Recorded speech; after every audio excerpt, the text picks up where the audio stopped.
Welcome to another episode of the weekly Greenback Rundown. Once again brought to you by our good friends at Timish Electric. Another busy week for the Greenbacks. Last week is the basketball team in Hoisington all week with the 2025 Winter Jam, and wrestling on the road as well. We'll start with basketball in Hoisington. Round one action began on Monday for the Greenbacks, where the Lady Greenbacks entered the tournament with a 6-3 record. They'd go in as the 4 seed and face off against number 5 seed La Crosse. It was a back and forth. First half for the Greenbacks took a 24-19 lead into halftime, and then a big third quarter led by Quinn Tebow. She had 8 points in that third, and Kate Jackson with 2 big threes would really propel the Greenbacks in that ball game. They'd go on to win it 55-33. Your final score. Tebow, the big night for the Greenbacks. She had 20 points, 11 rebounds.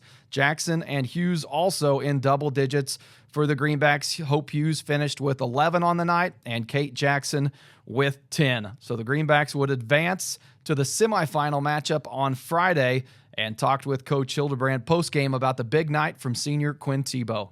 You know, and I knew going in because, you know, this is one of these rare occasions where I feel like we're not undersized by too much. And so, you know, Quinn wasn't undersized, you know, and so for her, she should be able to get shots. She's so athletic and you know, can get down the court, can get in the gap and elevate, you know, as a post player and shoot over. So we knew if we could just get her the ball in the right spot, she can knock shots down and attack and do some things. So, yeah, definitely good to see her have a good game like that. Staying with round one action, the boys would enter the Winter Jam as the number 1 seed. They'd take a 7-2 record into that tournament and face off against 8-seeded Minneapolis in round one. It was a low-scoring first half. Greenbacks did lead it 26-21. They'd go on to win it by a final score 46-33, and another big night for Arlie Morrell. Had 21 points, 16 rebounds, and 7 blocks. All 7 of those blocks coming in the first half. In fact, at halftime, we had to dig through the record books thinking he may be on pace for some sort of a single-game blocks record, but come to find out, Steve Hamey in the 85-86 season, he had 14 blocks. Still a great night from Arlie Morrell, 7 blocks, but 14 blocks from Steve Hamey. That one's going to be tough to beat. We talked with Coach Patton postgame about that defensive performance from Arlie Morrell. Yeah, no, he did, and, you know, he's a game changer in there, and he makes people really adjust their shot, and that's, you know, even our guys when we're in practice and stuff, they hate going in there against him because it's just, you know, he blocks it, and they're like, where'd he come from? Well, he's been standing there, guys. But, you know, but it is, and that's a great weapon to have, and I'm glad he's on our team and not somebody else's, that's for sure. Well, with wins on Monday in round one, that would put both Greenback teams in semifinal action on Friday. It would be the Lady Greenbacks up first, and they would play the number 1 seed, Ellenwood, who was 9-1 coming into that ball game. It was a slow start in the first quarter for the Lady Greenbacks. They trailed 4-13 after 1 quarter of play, but would end up taking a 1-point lead into the halftime mark. Ellenwood able to tie it up going into the fourth quarter, and then a quick start for the Eagles after a couple big threes put them on top 38-30. Greenbacks would find their way back in it. 2 big 3-point buckets from Hope Hughes got it to within 2. It was 36-38 at one point. Had some good looks at the end in the last minute or so of that ball game. Could not connect on them, and Ellenwood would come away with a 40-36 final score in that ball game. Hughes finished with 20 points, Tebow 11 points and 15 rebounds, and talked with Coach Hildebrand postgame about how you regroup for such a quick turnaround in that third-place game. Yeah. You know, you're not going to have a lot of time to scout and kind of figure things out, and so, you know, I just talked about that being mentally tough. You know, the team, whoever we play tomorrow, is going to be in the same boat back-to-back. You know, they've lost, they've just lost today at some point, and whoever it is, and it's going to be a battle, and who wants it. So we've got to have a mentality of not just being lackadaisical off and on. We've got to be dialed in. So it's more of a mental challenge, you know, going into tomorrow. On the boys' side in the semifinal matchup, it would be the Pratt Greenbacks taking on the number 4-seeded Victoria Knights. The Greenbacks off to a quick start in that ball game, led at 22-13 after the first quarter, and then after back-to-back games in the low 40s for the Greenbacks, scored 35 in the first half of this ball game. Greenbacks, led by Arlie Morrell, would go on to win that ball game 64-41. Morrell finished with 27 points. Caleb Strong, 14 points and 5 steals. Talked with Coach Batten post-game about how Caleb Strong likes to get out and run in that transition offense and just how aggressive he can be on the defensive end. Yeah, when he gets he plays free safety, and when it kind of becomes a sloppy game or the other team's trying to push it, he always ends up with one or two of those a game, and it just kind of gets him going and gets him comfortable, and when if you're struggling from the field, that's one of the best ways to get going, is get yourself either at the goal or at the free throw line, and so hopefully that'll get him going from 3 one of these nights here. That would be the one.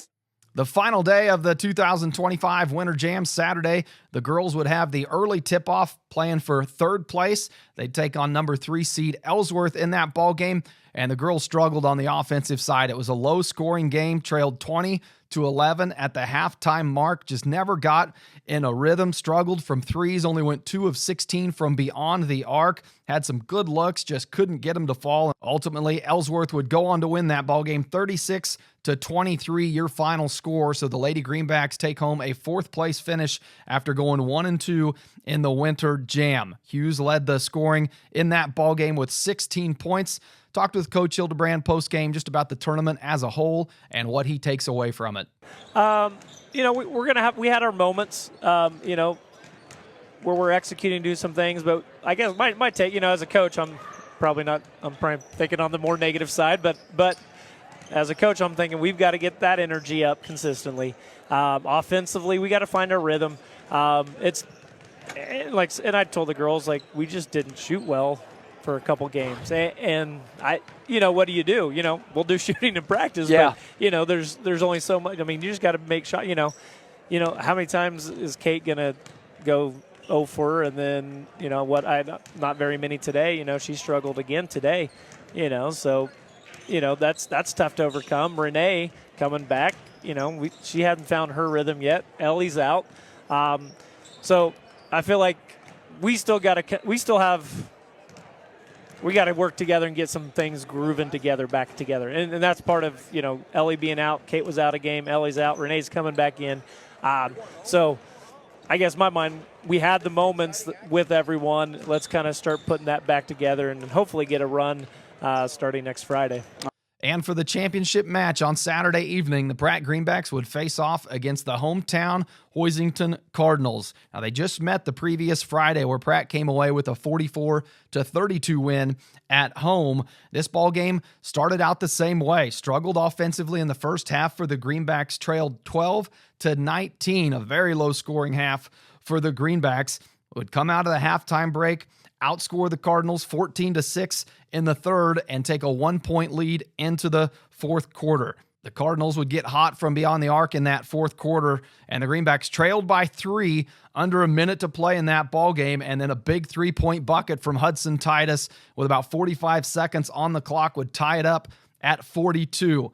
Cardinals trying to play for the last possession of that ball game, draw a foul with 6 seconds left on the clock, and would go to the free throw line, make 1 of 2 of those, puts them on top 43-42. The Greenbacks had about 6 seconds left on the clock to try to go the full length of the court, get a shot off. Caleb Strong did everything he could, came up short on that final buzzer beater shot to take the lead, and the Greenbacks would fall 43-42 and take home a second place finish in that tournament. Morrell finished with 17 points on the night. Barker and Strong both with 9 points, and talked with Coach Batten just about his thoughts overall, going 2-1 in that tournament and taking home a runner-up finish. Well, I think at times we played pretty well this week. We showed some glimpses of what we can do offensively and defensively, and so, that's always a good thing.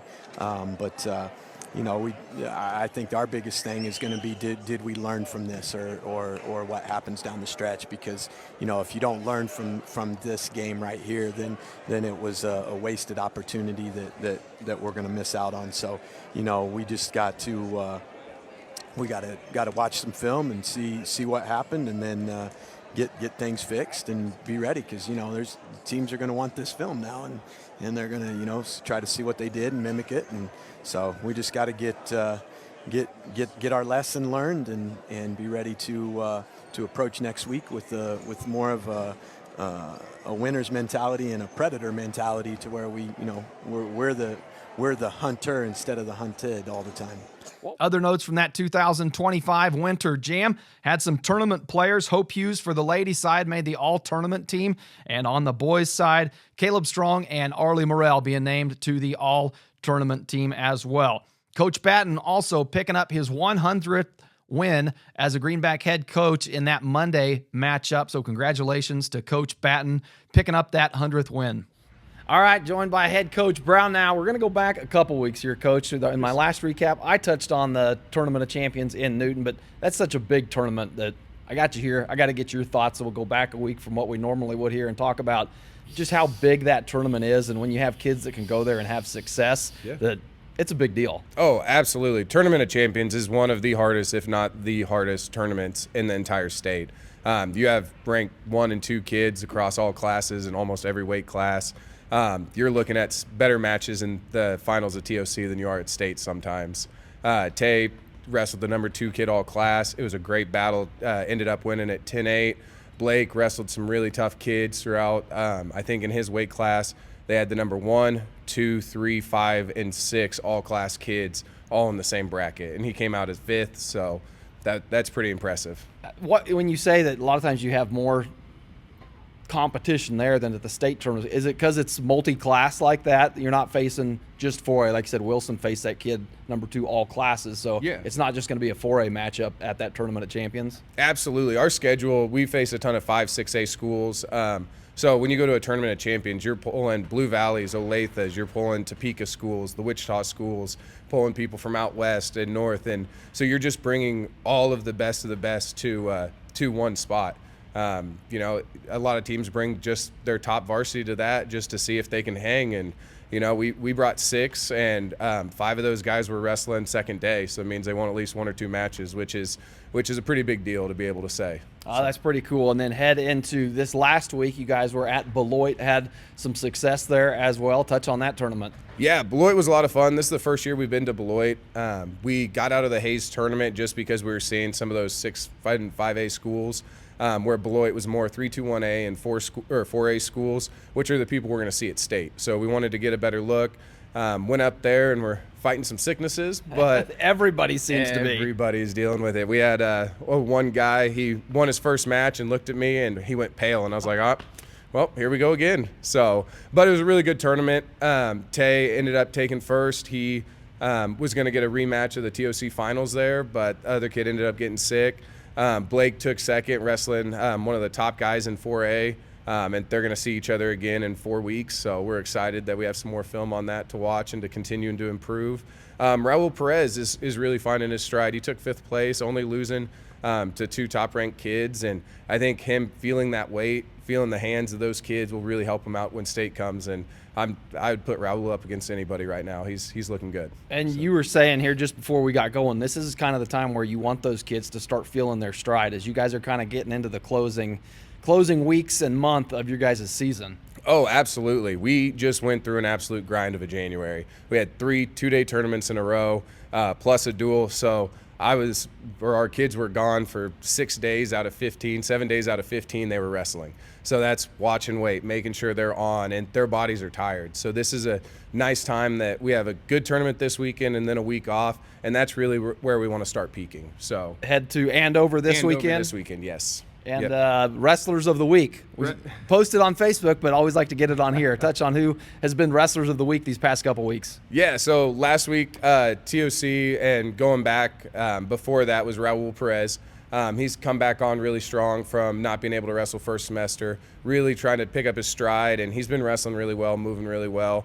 And then this week is Tay Wilson. It's hard to pick a better kid than Tay. I mean, he's the stalwart of our team. He's that kid who's the old reliable. He's not very flashy when it comes to how he walks or talks. He's I'm going to come in, I'm going to do my business, I'm going to do it really well. So One of these recaps, we're going to get him on here. Oh, I know he's absolutely. a shy guy when it comes to the camera, but before the season's over, we're going to get him on here. As great of a season and career as he's having. So, oh, absolutely. Yeah, he's a great kid. You'll always laugh at his interviews because you never it's always very, very straightforward. So all right, Coach, appreciate your time. Best of luck this week, and we'll touch base again next week. awesome. Thank All you, right. sir. Appreciate it. All right, now joined with head coach Miller. Going to touch base with him and see how his girls have been. Coach, it's been a couple weeks since we've got together to do this. Missed you last week, but it sounded like you guys had a good week in Nickerson to cap off the week. Yeah. We had JV on Tuesday. We had some pretty good turnout for our JV girls. It was a true JV tournament, so one of their only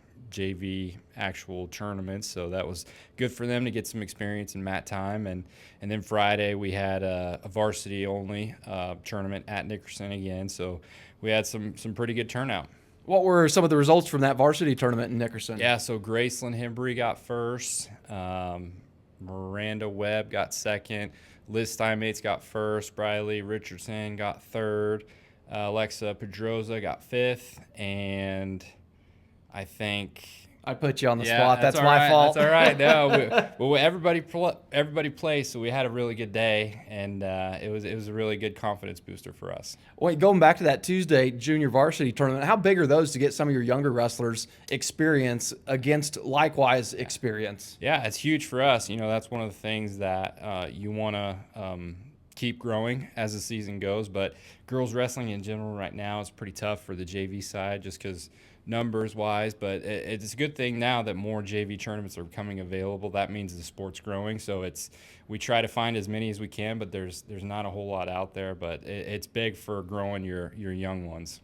And you guys this week now head to Wichita South for another tournament. See how you guys, this is kind of the time of the season where you want to start peaking as you head into league and regionals in the following weeks from this. Yeah, it's very big. Towards the end of the season, you're really looking at seeing who's put in the work and who's kind of cutting corners. And one of the things that I try and emphasize is you got to beat the best. And one of the things you got to do is you got to prepare every day, every week, every weigh-in, every tournament. And so that's what we're trying to do.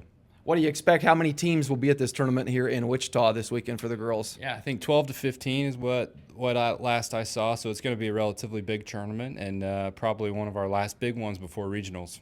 Now, I know Coach Brown said they have a week off after their weekend. Do you guys, similar schedule, have a week off to kind of regather, get healthy before you head into kind of that tough stretch of the season and the league and regional matchups? Yeah, well, girls is a little different. So we're going to go this week at Wichita South, and then we're going to go league, and then we're going to go right into regionals, and then we have a week off. So it's a little bit, we're towards the finish line, and we're just going to try and peak at the last little bit of the season. All right, Coach. Well, it's been fun interviewing you. Good luck this week at Wichita, and we'll touch base with you next week. Thank you. All right, that's Coach Miller. And that will wrap up all the activities from last week with your Pratt High Greenbacks. This week, basketball off on Tuesday. It's homecoming week for the Greenbacks, so Nickerson at home on Friday, and all the homecoming festivities that go along with it. So make sure you come out and support your Greenbacks Friday night. Until next week, you've been watching the Greenback Weekly Rundown.